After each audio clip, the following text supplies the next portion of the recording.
How her subconscious responded. A woman wrote me a few months ago as follows.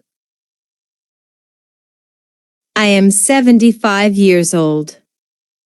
I'm a widow with a grown family. I was living alone and on a pension. I heard your lectures on the powers of the subconscious mind, wherein you said that ideas could be conveyed to the subconscious mind by repetition, faith, and expectancy. I began to repeat frequently, saying like,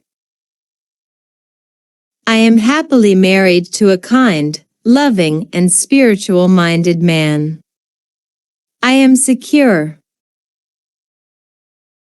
I kept on doing this many times a day for about 2 weeks, and one day at the corner drugstore, I was introduced to a retired pharmacist.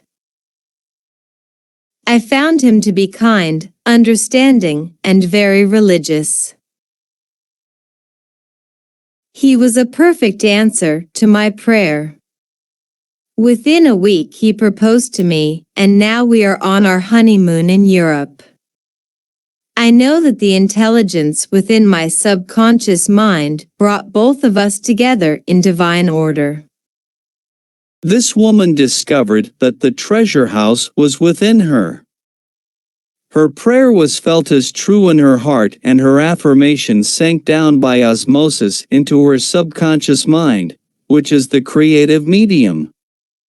The moment she succeeded in bringing about a subjective embodiment, her subconscious mind brought about the answer through the law of attraction.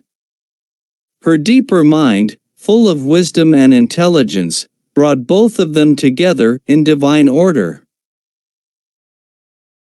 Be sure that you think on whatsoever things are true, whatsoever things are honest, whatsoever things are just, whatsoever things are pure, whatsoever things are lovely, whatsoever things are of good report, if there be any virtue, and if there be any praise, think on these things. Believe in the power of your subconscious mind. Have a good life.